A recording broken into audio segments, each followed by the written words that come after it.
ठीक है। और मैं अक्सर कहता हूँ प्लांट ना लॉजिकल बंदा है, इमोशनल बंदा नहीं है। किसी को नहीं कहता क्यों जा रहे हो, मेरी ज़िंदगी वीरान कर रहे हो, वो सीधा सीधा कह रहा है।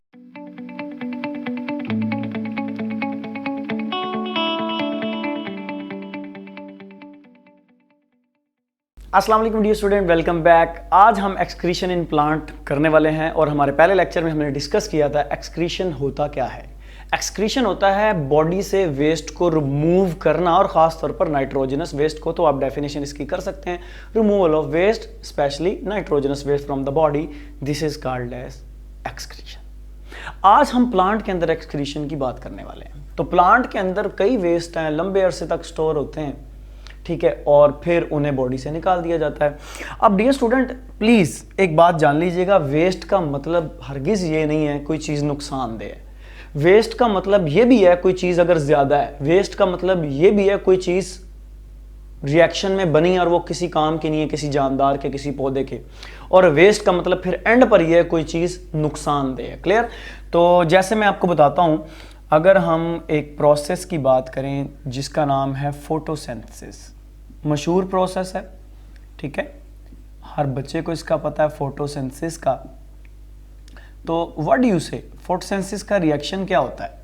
ड्यूरिंग फोटोसिंथेसिस होता कुछ यूँ है कि हवा से कार्बन डाइऑक्साइड, ज़मीन से पानी आता है और इसके आने से C6H12O6 प्लस ऑक्सीजन बनती है। और फोटोसिंथेसिस का ये वेस्ट है, वेस्ट। इसी तरह अगर इसका उलट कर लिया जाए तो उस प्रोसेस को हम बोलते हैं रेस्पायरेशन।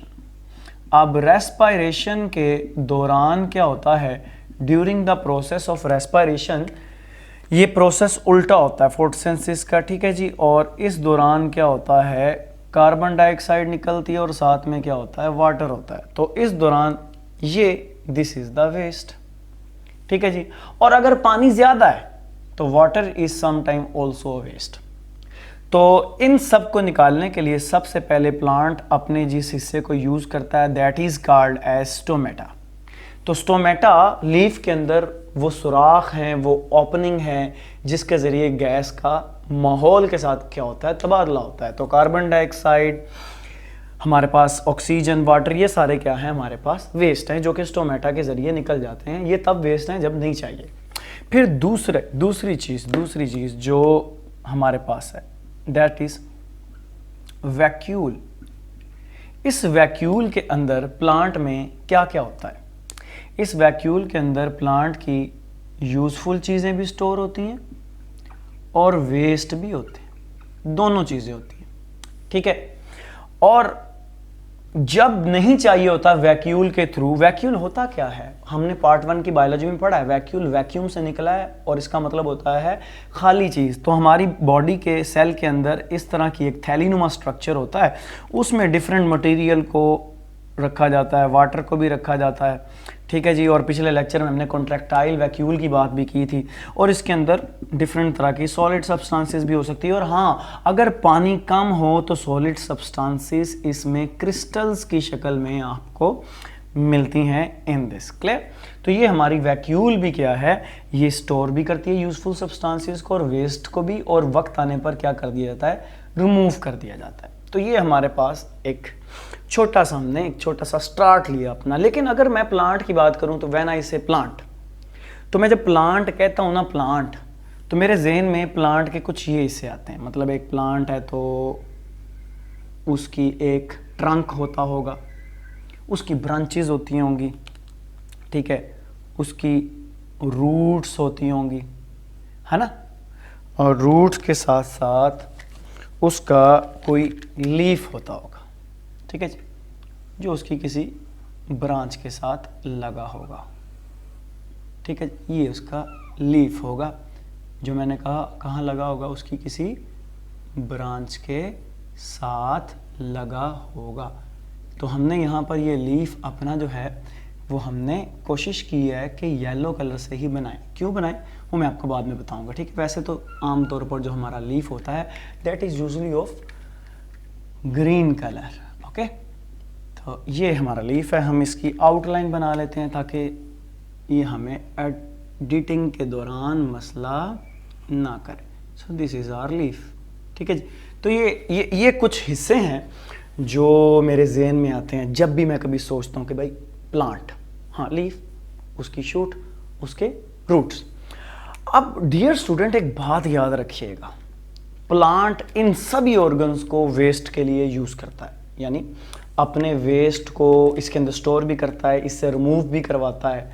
ठीक है, पहले हम बात कर लेते हैं लीफ की। सबसे पहले हम बात कर लेते हैं लीफ की। तो मुझे ना आपकी बुक की वर्डिंग बड़ी पसंद है एक। ठीक है जी, आपकी बुक कहती है कि लीफ जो हैं दीज आर डिस्टेंट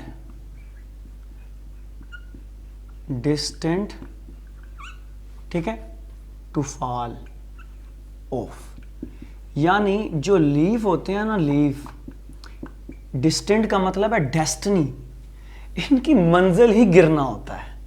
और ऐसा क्यों होता है? ऐसा ड्यू टू सीजनल एक्टिविटी की वजह से होता है। ठीक है जी, मतलब खिजा का मौसम आता है, गिरना है। अब प्लांट जानता है कि इस पत्ते ने एक न एक दिन मुझसे गिरना है। ठीक है, और मैं अक्सर कहता हूं प्लांट ना लॉजिकल बंदा है, इमोशनल बंदा नहीं है। किसी को नहीं कहता क्यों जा रहे हो, मेरी जिंदगी वीरान कर रहे हो, वो सीधा सीधा कह रहा है जा रहे हो तो गंद भी उठाते जाओ। यानी इस लीफ को प्लांट क्या करता है, इस लीफ के अंदर प्लांट क्या क्या जो एक्स्ट्रा पिगमेंट्स, ठीक है, उसके अलावा जो प्लांट का वेस्ट मटेरियल है और मेटल्स, जो जो इसमें आ सकता है, प्लांट क्या करता है इसके अंदर रख देता है। ठीक है जी। सो मैं कह सकता हूं कि ये जो हमारा लीफ होता है ना, लीफ, दिस कंटेन, इसमें क्या होता है वेस्ट, इसमें क्या होता है वेस्ट होता है। इसी वजह से बहुत इंपॉर्टेंट शॉर्ट क्वेश्चन, लीफ को वेस्ट रखने की वजह से एक्सक्रीटो फोर बोलते हैं। फोर का मतलब होता है बियरिंग, एक्सक्रीटो एक्स्ट्रा यानी वेस्ट, वेस्ट बियरिंग। आपको शॉर्ट क्वेश्चन आता है कि why leaf are called as excretophore, so these are waste bearing. Phore लफ्ज जहां भी आए ना, इसका मतलब होता है बियरिंग। हमने पार्ट 1 की बायोलॉजी में ही पढ़ा, कुनेडियोफोर, ठीक है जी, इसके अलावा बसीडियोफोर, है ना, जिसपे बसीडिया के स्पोर लगे होते थे।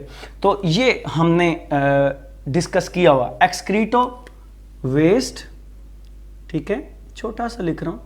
फोर कहते हैं बियर, रखना, उठाना। ठीक है, और ये लीफ जो हैं ये आमतौर पर येलो कलर के होते हैं। ठीक है जी। अच्छा, ये yellow colour due to loss of chlorophyll, chlorosis नहीं है। ये क्यों है? इन चीज़ों की वजह से, पिगमेंट्स की वजह से, वेस्ट की वजह से, मेटल्स की वजह से।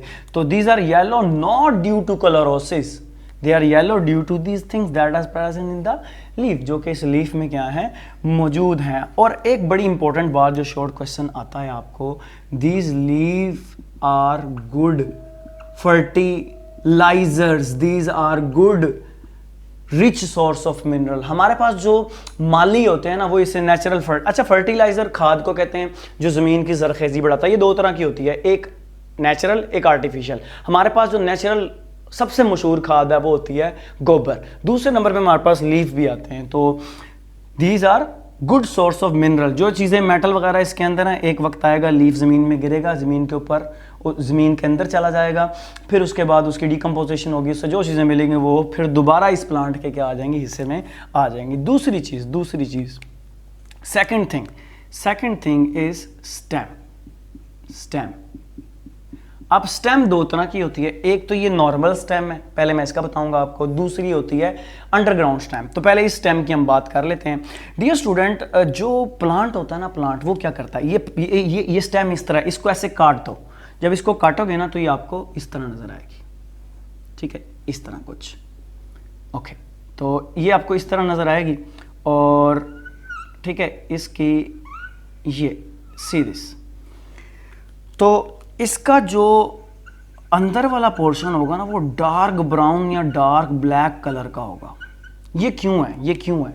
लिसन, ये जो कलर है ना, ये कलर, ये जो सेंटर है, सेंटर स्टेम का, ठीक है, दिस इज डार्क, ये कैसा है, डार्क है, डार्क, ठीक है। ये क्यों है, ड्यू टू वेस्ट है। और ये वेस्ट कहां पर रखे हुए हैं, ओल्ड जाइलम। बेटा जाइलम उस पार्ट को कहते हैं जो प्लांट के अंदर वाटर की ट्रांसपोर्ट करता है, क्योंकि वक्त के साथ साथ जो जाइलम पुरानी होती जाती है तो वो पानी की कंडक्शन नहीं करती, तो उसके अंदर वेस्ट स्टोर किया जाता है, वेस्ट स्टोर किया जाता है, वेस्ट स्टोर किया जाता है, और वो वेस्ट इस तरह डार्क कलर का में नजर आ रहा होता है। और ऐसे प्लांट को जिनमें ऐसा वेस्ट होता है उसे बोलते हैं ebony plants. Very important short question, what are ebony plants, ठीक है। तो ये इसका क्या है, इसके अंदर ये वेस्ट मौजूद है। Clear dear student. अब मैंने कहा था स्टेम दो तरह की होती है, एक तो ये है, एक होती है अंडरग्राउंड स्टेम, ठीक है, उसको बोलते हैं, इधर ही मैं इसको ड्रा कर लेता हूं, उस स्टेम को हम क्या बोलते हैं, that stem is called as underground stem, उसे बोलते हैं मॉडिफाइड स्टेम होती है हमारे पास, ठीक है। जैसे आप ये हमारे पास आमतौर पर हम कहते हैं प्याज का जो स्ट्रक्चर है, ठीक है, ऐसे तहदार स्ट्रक्चर होता है, ज़मीन के नीचे होता है, और इस स्ट्रक्चर से ना डियर स्टूडेंट, इस स्ट्रक्चर से आमतौर पर ग्रीन कलर के लीफ निकल रहे होते हैं, ठीक है जी। और ये हिस्सा इसका जो इतना है ना, ये ज़मीन के नीचे होता है, यानी ये ऊपर मट्टी होती है यहाँ पे, ठीक है जी, और लीफ इसमें से क्या कर रहे होते हैं, निकल रहे होते हैं। तो ये मॉडिफाइड स्टेम है, इसे अंडरग्राउंड स्टेम भी बोलते हैं। तो ये इसमें काफ़ी चीज़ें स्टोर कर ली जाती हैं और वक्त के साथ उन चीज़ों को क्या कर दिया जाता है, रिमूव कर दिया जाता है, ठीक है जी। तो ये दो स्टेम हमारे पास, एक तो नॉर्मल स्टेम है, दूसरी हमारे पास जो सी है अंडरग्राउंड स्टेम है। और आपकी बुक में मिसाल दी हुई है इस स्टेम को लेके ब्लू बेल की, ठीक है, ब्लू बेल। तो ब्लू बेल क्योंकि उस पर ब्लू कलर का फ्लावर, बेल शेप फ्लावर लगता है, तो उसके नीचे भी ये अंडरग्राउंड मॉडिफाइड स्टेम जो है, ये स्टेम है, ठीक है जी, ये होती है। तो ये भी क्या होता है, वेस्ट को रिमूव करने के लिए क्या होती है, इस्तेमाल होती है। और लास्ट पे रह गई हमारे पास रूट्स, क्या रह गई, रूट्स। तो ये जो रूट्स है ना, रूट्स, इनका बड़ा मजे का फंक्शन है। रूट्स में ना कुछ केमिकल्स होते हैं जो रूट्स अपने इर्द गिर्द एरिया में प्लांट क्या करता है, फैला देता है उसको। अब रूट्स के अंदर जो वेस्ट होता है ना, वो plant as chemical weapon use करता है, केमिकल वेपन, कीमियाई हथियार के तौर पर ये यहां पर अपने वेस्ट को रिलीज करता है। पास एरिया में कोई प्लांट ग्रो नहीं कर सकता। क्यों नहीं ग्रो कर सकता, ड्यू टू दीज केमिकल्स, ठीक है जी।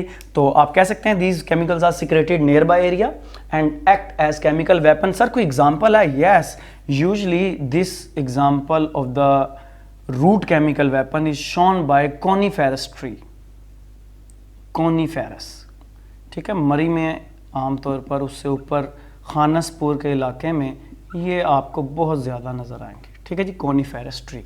तो ये था हमारे पास एक्सक्रीशन इन प्लांट। होपफुली आपको समझ आया होगा। इंशाल्लाह ताला नेक्स्ट लेक्चर में हम एक्सक्रीशन इन एनिमल करेंगे। तब तक अपना ख्याल रखिएगा, फी मानिल्लाह। लेकिन एक्सक्रीशन इन एनिमल से साथ साथ हमने nature of excretory product according to the environment वो भी देखनी है, इंपॉर्टेंट लॉन्ग क्वेश्चन है, तो उससे हमारे साथ स्टे कनेक्टेड। अपना ख्याल रखिएगा। अल्लाह हाफिज़।